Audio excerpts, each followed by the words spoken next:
In my previous video, you discovered the horrors of the worst street in Victorian London, Dorset Street.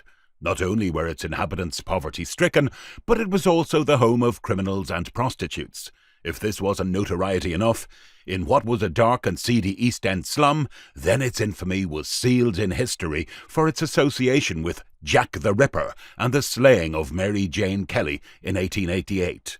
Check out my documentary video on Dorset Street to uncover its murky past and a genuine first-hand account of a journey through this most dangerous of Victorian streets.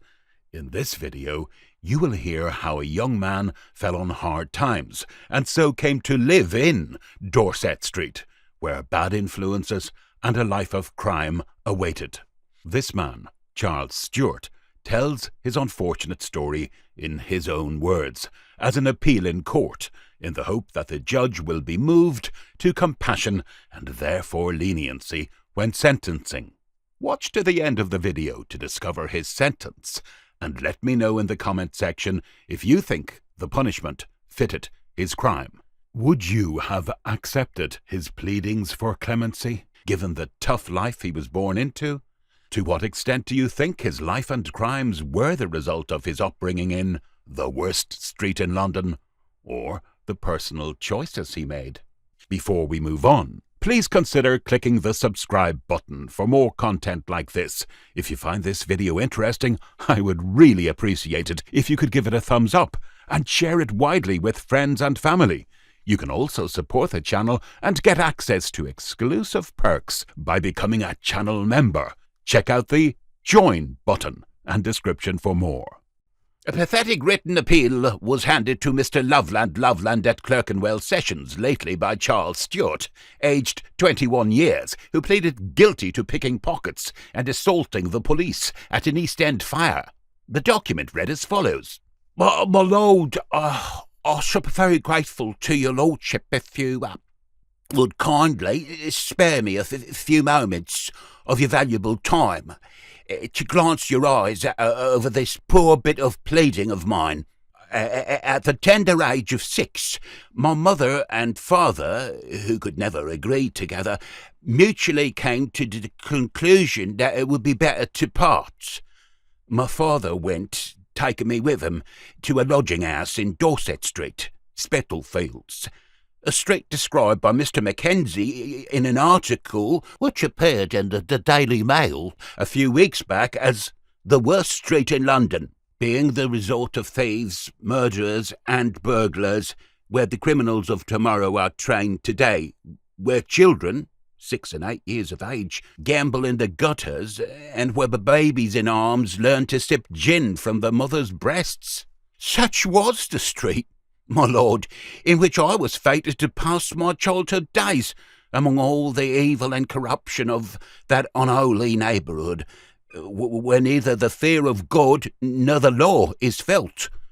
My life, from the age of 6 years to 13, was surrounded by all the evil that years of wickedness and vice could bring on a mind and character, like mine, naturally weak and ill-fitted to bear the temptations to which he was hourly subjected.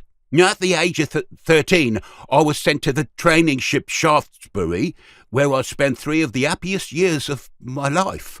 On the expiration of my time, I came home on my father's advice, also on the doctor's, on account of being subject to walking in my sleep and nearly losing my life once by walking overboard in the English Channel. I arrived home about April 1897 on a Saturday.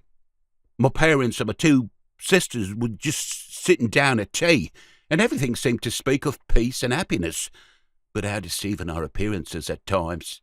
Instead of everything being as it seemed, my father was up to his eyes in debt, being in the clutches of moneylenders. The crash did not come at once. I gained employment with the excellent character from the ship. Now commenced the breaking up of the home.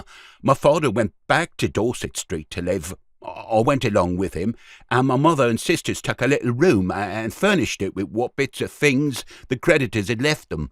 As a matter of course, I was recognised and snapped up at once by my old companions, most of whom I soon found had had a taste of prison. I had no inclination whatsoever to join my old associates in wrongdoing, being as happy at my work as could be expected under the circumstances. But all good intentions were destined to have a fall, and to bring me to what I am, and that through no fault of my own. On Sunday afternoons, all the men were congregated outside one of the lodging-houses, gambling. Me and another little chap, neither of us having anything save our trousers and shirts, were eagerly watching the game, when down came some policemen. My friend and I were locked up, and on Monday morning the magistrate remanded us for a week.